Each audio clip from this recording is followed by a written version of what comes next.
Castlevania is an action platformer famous for its atmosphere and tough gameplay. It was originally released in 1986 for the Famicom Disk System in Japan, and in 1987 for the NES in the US.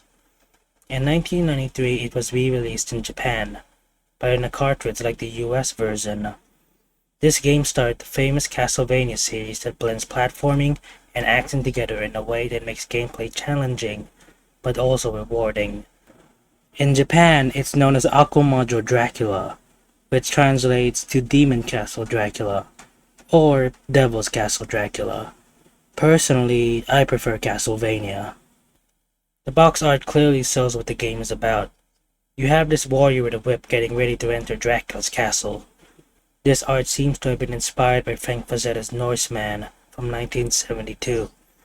The similarities are definitely clear. Still, this art has become iconic to Castlevania, and especially to the warrior in the art, Simon Belmont. In Transylvania, a man named Simon Belmont, descendant of the Belmont clan, readies himself to delve into the castle of Count Dracula. This castle is called Castlevania. The Belmont clan is responsible for slaying creatures of the night, and the powerful Count Dracula who resurrects every century. With the magical family whip, the vampire killer, they can stand a chance against the relentless darkness. Last century, Christopher Belmont defeated Dracula. Now, in 1691, Simon Belmont must do his part and continue this tradition. With the vampire killer in hand, Simon arrives at the castle gate and prepares for a battle against all the evils he can find in Castlevania. The game takes heavy influence from classic horror movies such as Dracula and Frankenstein. The start screen even resembles a film strip. Simon's weapon is a whip because the creator, Hitoshi Akamatsu, thought it matched the world and whips are great for repelling enemies. He chose a whip also because he loves Raiders of the Lost Ark. Even Simon's surname might have been inspired by cinema. In Japan, his name is Simon Belmondo, not Simon Belmont. The Belmondo name could be a reference to a French actor and producer, Jean-Paul Belmondo. The graphics are great. The game is full of detail, from Simon to the enemies and especially the environment. Castlevania puts you in a world of darkness and misery, but also color and energy. The game just has this great Gothic theme. Even though you're mainly in a castle, there's a wide variety of locations in it and each one feels different from the last. The game can look dark, but also colorful. There's just the right amount of color without ruining the dark look. The Gothic theme remains iconic to Castlevania. The sounds of this game are also great. From the sound of your whip hitting an enemy to the sound of picking up items, the sounds are impactful and unique. A famous aspect of Castlevania is its music. Basically every song in this game is great. They can be catchy, ominous, and upbeat. The series would only have more great music moving forward. Some of my favorite tracks in this game are Vampire Killer, Wicked Child, and Poison Mind. The game starts with Simon entering through the castle gates. You first play in an area without any enemies.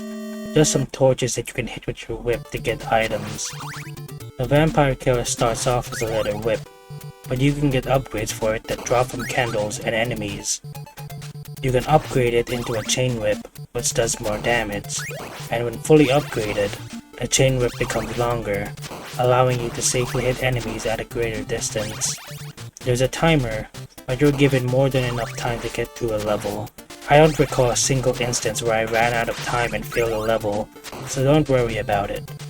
The health bars at the top of the screen are pretty interesting. You have your own health bar and you have a health bar for the boss of the level, which is called Enemy. I always found it strange that it appears even when you're not fighting the boss. You can also get the dagger, a sub-weapon. Sub-weapons are additional weapons that Simon can carry. You use them by pressing up and attacking.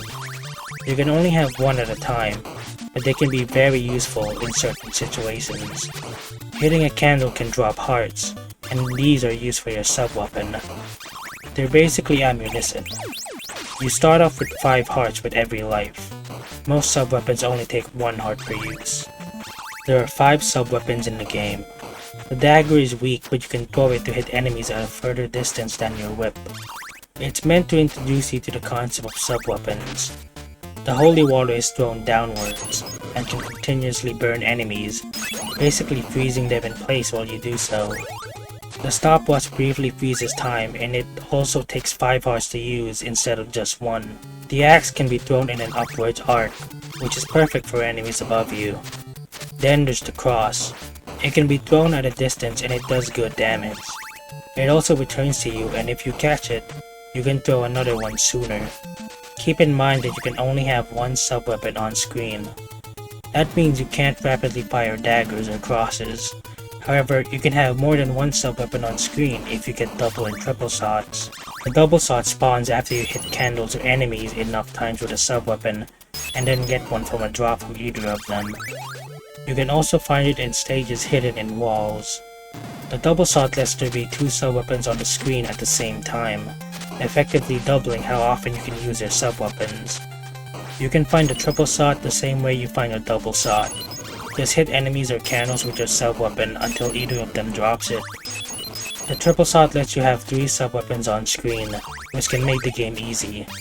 Be careful when picking up a sub-weapon, because if you pick one up while you already have one, the one you pick up will replace what you have, and you'll also lose the double or triple shot you had with your previous sub-weapon.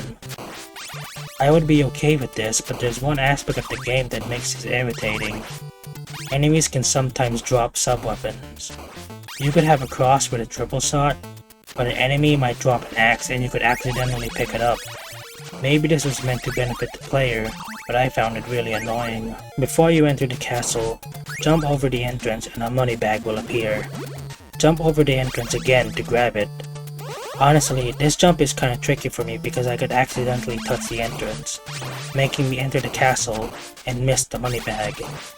Money bag just give you points to your score. Get enough points and you will get an extra life. The game is littered with secrets that give you points. The game has a total of 18 stages, but stages are just smaller parts of a level that are usually separated by a door. There are 6 parts of the castle, which we can call blocks. Each block has 3 stages. Now, Simon is breaking into the castle while the iconic song Vampire Killer plays. You're greeted with zombies and black leopards, both not being big threats, but it's fitting considering this is the first stage. Up these stairs is holy water. The gameplay in Castlevania is known to be hard. You can't take a lot of hits, so be careful. Even the weakest enemies can ramp up the tension. However, enemies don't take a lot of hits to go down either, so I think it balances out. Patience and discipline are important to mastering the game. The gameplay has a great pace. You move at just the right speed to be cautious of enemies and to position yourself accurately. When you jump, you're locked into that action. You can't move while jumping. You can jump straight up or in an arc, but you're still stuck in that jump. I think this makes the gameplay more interesting. You can't jump all over the place to avoid enemy projectiles. Jumping is a tactical decision. You're also introduced to stairs. These function in a way that might be frustrating, but they make the gameplay more interesting. You press up or down to walk on the stairs accordingly. You can't jump onto or off them. While you're on the stairs, you're locked onto them. You can still use your whip and your sub-weapon. However, using your sub-weapon can be tricky, considering you have to press up and attack to use it. The stairs just make you more vulnerable, but I don't mind it too much. It makes the game feel more unique and it adds some tension. Another frustration people have is the knockback. When you get hit, you get knocked back, and you can't do anything during this. Be extra careful with fighting near a pit, because one wrong move and you'll fall to your death. It's definitely frustrating, but it fits the difficulty of the game. Castlevania punishes you for mistakes, and knockback really encourages you not to get hit. You might survive a couple hits, but you'll instantly die if you fall down the pit. While sub-weapons will help you in combat, you won't always have one, or at least the one you want. It's important to learn how to use the whip effectively. One of the core aspects of combat is that you can't move while attacking. Sure, you can mindlessly swing your whip around, but it's easier and more satisfying to use it strategically. Instead of mashing the attack button, time your whip strikes. Attack right after your whip hits something. I don't know if this is intentional, but it's faster and more reliable to do this rather than mashing the attack button. It feels more satisfying too. It really feels like you're in tandem with Simon's attacks. I know the gameplay can be strict, but the game is designed around it. Once you learn what the game wants you to do, it all clicks. Some may not like it, but I love it. At the end of the first stage is a candle with a rosary. The rosary kills all enemies on the screen. Pretty handy, but it's situational. Once you go through this door, you're in stage 2. The second stage has bats that pester you. They can be hard to hit because they're small. There's a breakable wall here that hides meat. Meat restores your health. For a game where you can't take a lot of hits, the meat is very helpful. However, they're not in plain sight. You'll have to break walls to find meat. So, when you're desperate to get healed, try hitting walls. Keep in mind that you don't have to crouch to hit the lower block of a breakable wall. Your whip can hit the upper and lower blocks from a standing position. Go down these stairs and you'll find fishmen jumping out of the water and spitting fireballs. Be careful not to fall into the water because it will kill you instantly. Kind of harsh for the first level, but then again, having it be in the first level will prepare the player for more of these instant death hazards. In the final stage of the block, there's a potion that makes you invulnerable. These potions don't appear very often and they don't last long either. Don't rely on them. What's cool is that you can get almost every sub-weapon in the first block. The boss is called the Phantom Bat, and you first see it hanging on the ceiling. Before you fight it, break this block for a shot multiplier. I use the axe for this fight because its arc helps against flying enemies. Sub-weapons aren't required to beat the game, but they definitely help. Almost every boss fight uses the same song, Poison Mind. I love this track because it sounds so simple, yet evil. It really feels like you're taking on some creature of darkness. After the Phantom Bat dies, a big red orb drops down. Grabbing it will end the block. Your health is restored and your remaining time and hearts are converted into points. When moving to another block, you get this nice cutscene of Simon walking across the screen, with a map of the castle in the background. It's cool to see what the whole castle looks like, even through a map. Block 2 is a tower. You must ascend to reach the boss. It starts you off at stage 4 and it introduces new enemies and obstacles. You also get introduced to the cross via a candle that always drops it. There's a good reason why this is the first time you get it. It's one of the strongest sub-weapons in the game, and if you manage to conquer the first block, you deserve to wield it for the tougher battles ahead. You meet the first non-boss enemy that takes more than one hit to kill. This is the Black Knight. Despite holding a spear, it just walks towards you with its spear upright. There's this other Black Knight which seems tricky to hit. If you go down to him, the little distance will make you get hit. A safe, albeit clunky way to kill it is to use the cross on the stairs. It's just really awkward to use sub-weapons on stairs. There are bats that are stationary until you get close. You could rush in or maybe take them at a distance. You're safely introduced to a moving platform by having a stationary platform below it. Stage 5 introduces the Medusa heads. They're like bats, but they seem to spawn more frequently, and they have a bobbing pattern. I know they might be infuriating to deal with, especially when you're platforming, but don't focus on killing them. Treat them more like obstacles and less like enemies. If you get into a situation where you have to kill them, don't come to them. Let them come to you. This mindset really helps me deal with them in this game and other Castlevania games. Another trick that applies to this game and its enemies is that you can manipulate them. Medusa heads will spawn depending on your position. If you jump, a Medusa head will probably spawn at your elevated position. They also spawn where you're facing, so don't worry about any Medusa heads coming from behind. Stage 6 introduces crushing spikes. Just be patient and you'll be fine. The second one can be dodged by crouching too. You'll find the holy water here, which I like to use to turn the boss fight into a joke. You'll have plenty of chances to get a double shot for it, and there's a triple shot hidden here. You'll meet the last two non-boss enemies in this stage. There's the ghost, which isn't really a threat. It just slowly flies towards you. Just make sure you have a good angle to attack it, and you're good. Finally, there's a dragon skull cannon, commonly referred to as the bone pillar. It's two dragon skulls stacked on top of each other, each shooting fireballs in opposite directions. These things take 6 hits to kill with a fully upgraded whip. Just time your whip strikes and they'll go down with ease. You can also hit their fireballs quickly.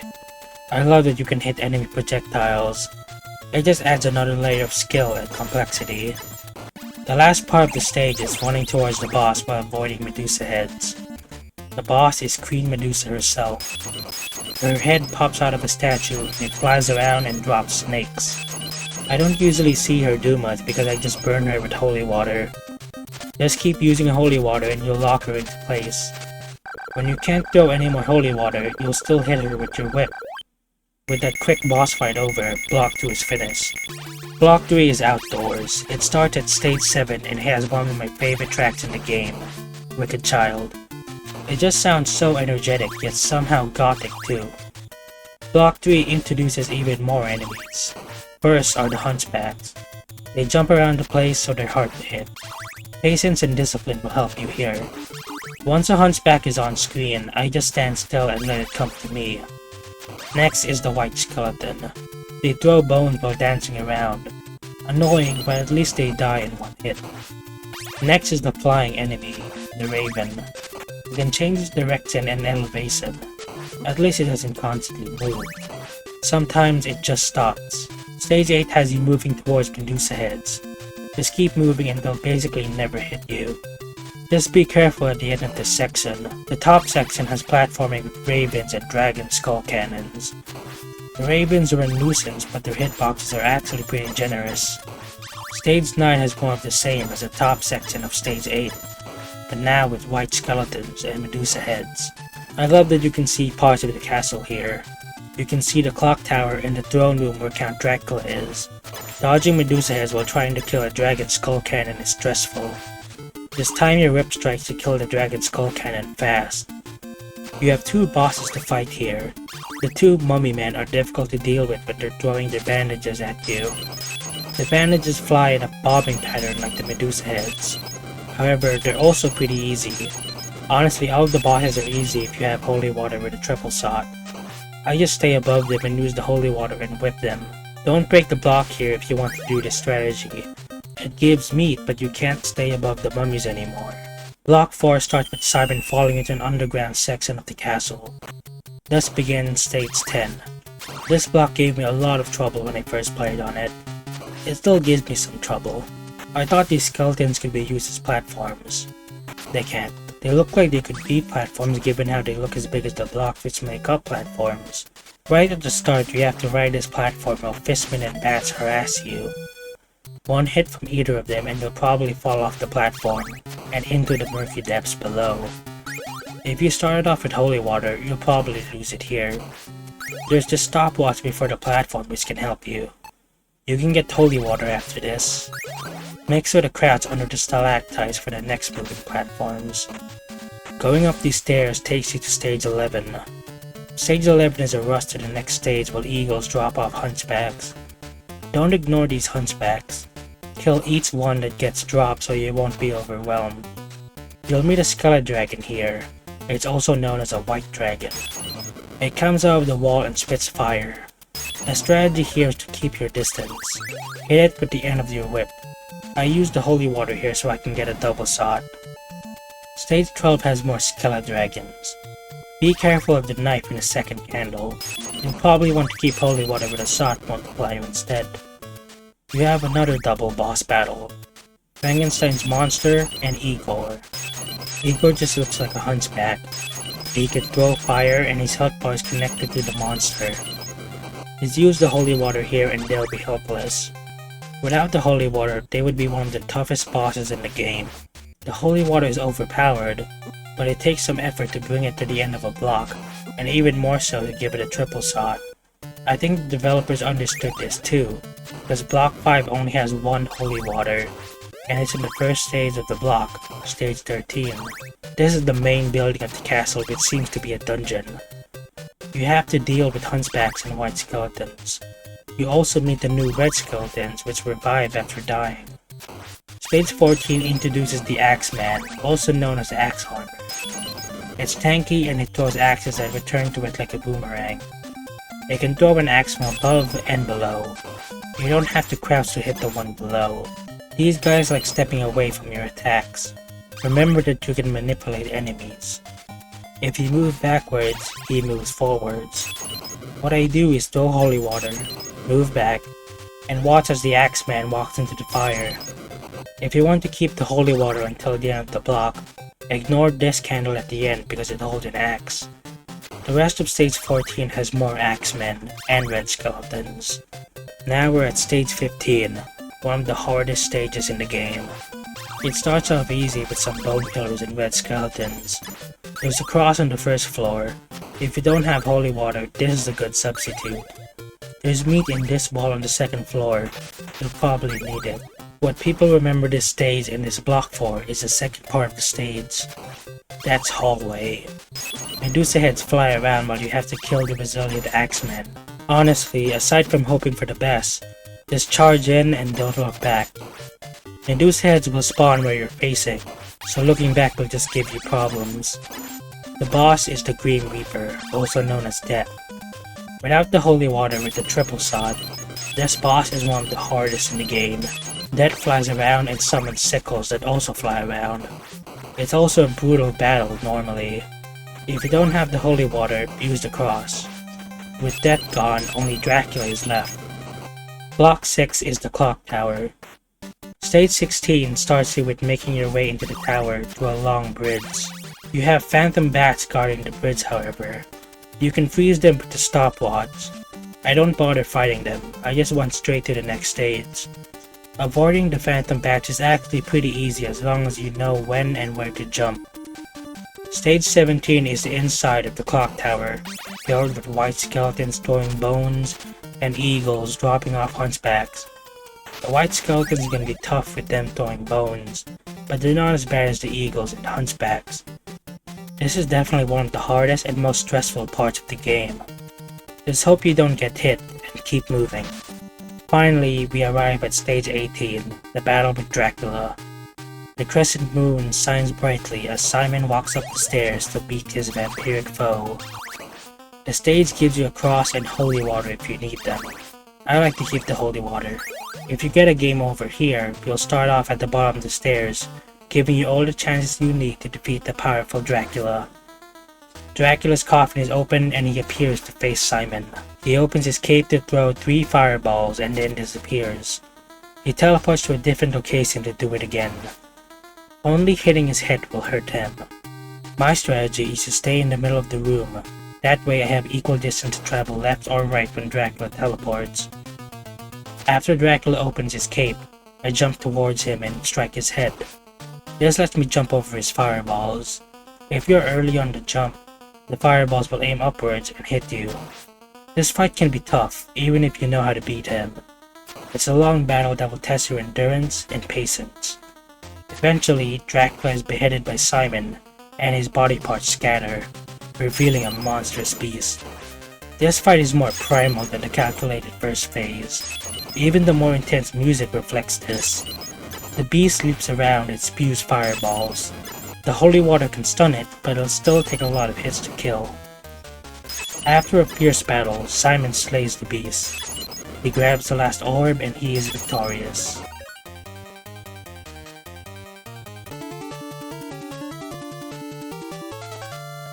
The castle collapses and the credits roll. The credits are filled with parody names of people who worked on classic horror films, aside from Bram Stoker, who is a parody of Bram Stoker, the author of the Dracula novel. It's strange that the actual names of the developers aren't here, but this is a nice substitute. With all these classic names, even if they're parodies, it feels like you finished one of those classic horror movies they created. The game is like a love letter to classic horror films, and I love it. The hero is credited as Simon Belmondo. The game thanks you for playing, and the credits are over.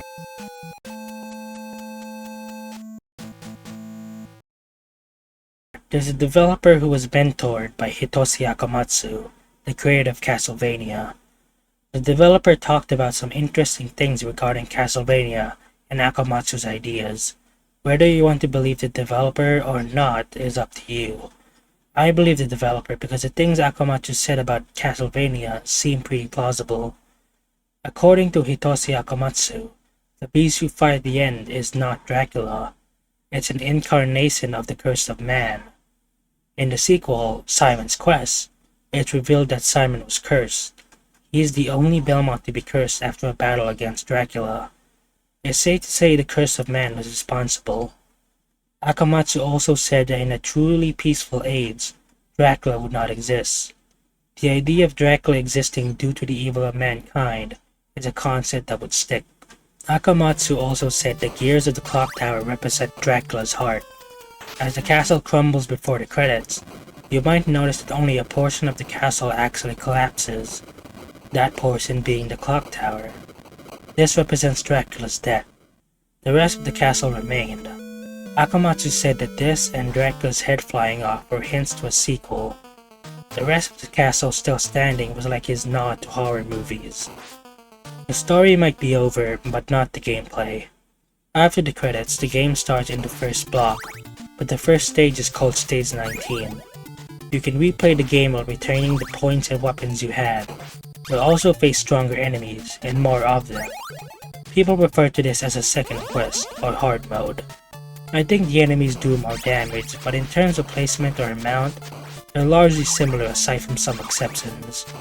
Those exceptions are brutal and very noticeable. The second stage of the first block immediately introduces bats. It gets pretty hectic when you're dealing with respawning zombies and bats flying toward you. The bats definitely make the first block harder. The last stage also has bats now and they sort of make things tough. I even died here. The second block is when the difficulty really got to me. You meet the Medusa heads earlier and they appear more often in the block. There's a secret here that's exclusive to the second quest. I guess it'll help towards an extra life. The stage with the spike crossers now has Medusa heads. Getting hit by one will probably send you flying into a crusher, if the Medusa head alone doesn't kill you, given that they take away 4 points of health for each hit. Block 3 is mostly the same, but it's definitely harder with the enemies doing more damage. Just try your best to avoid getting hit. The first stage of Block 4 is also mostly the same, but the second stage is really stressful.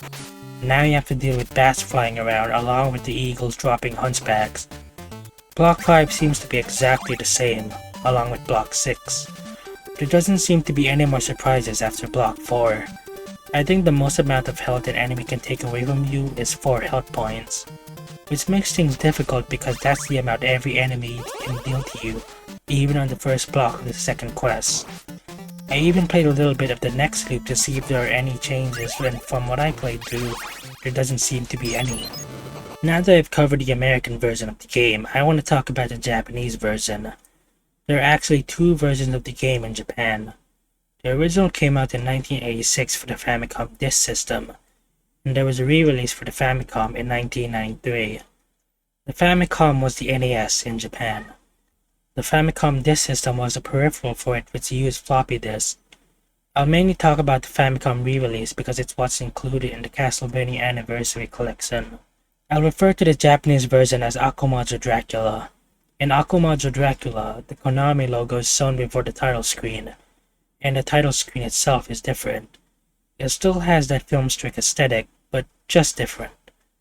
You'll also notice that there's an easy mode available, which is exclusive to the Famicom re-release.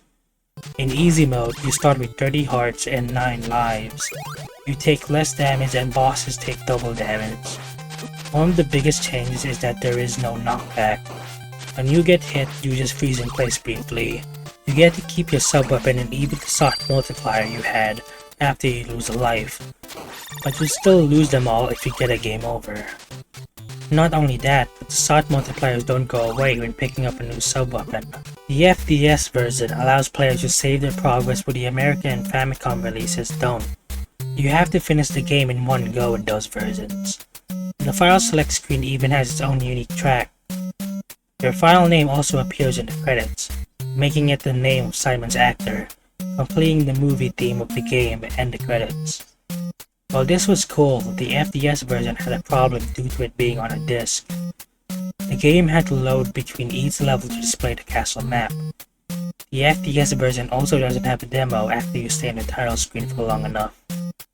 There are two miscellaneous differences I found between the American and Japanese versions. In Castlevania, after you beat a boss and grab the orb, there's a little window where you can hold jump and attack at the same time to make Simon continuously do those actions.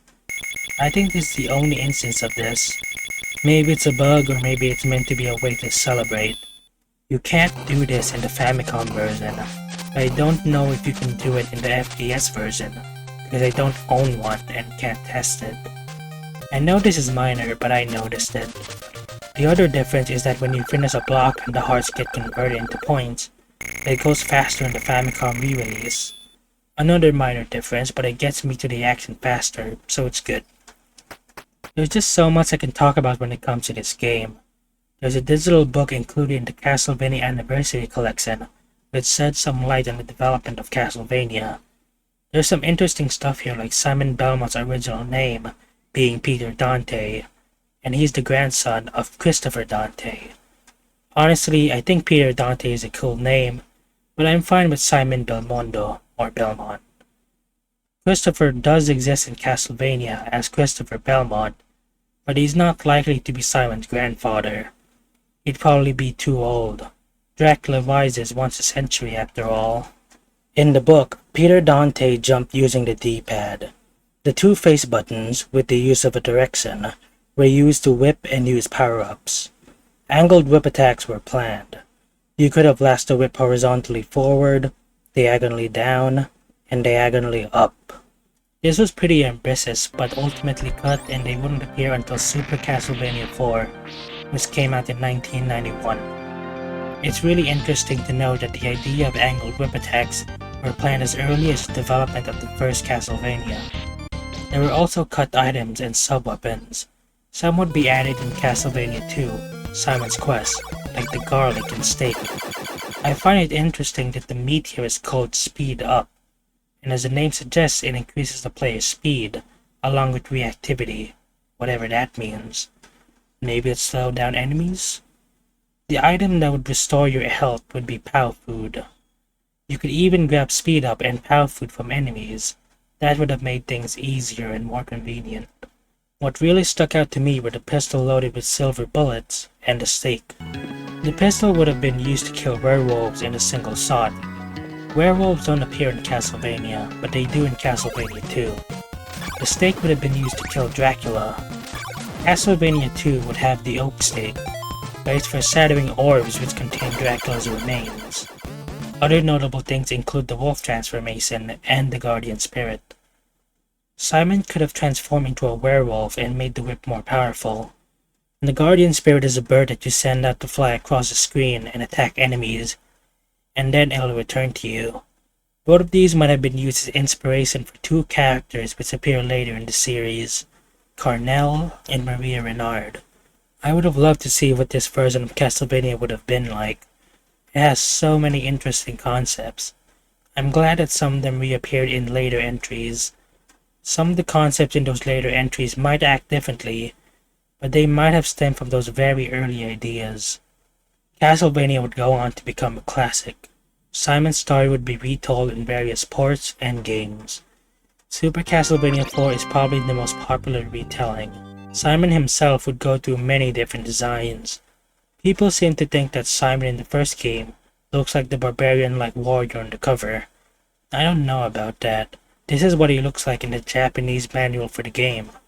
It's similar, but not quite the same as Simon on the cover.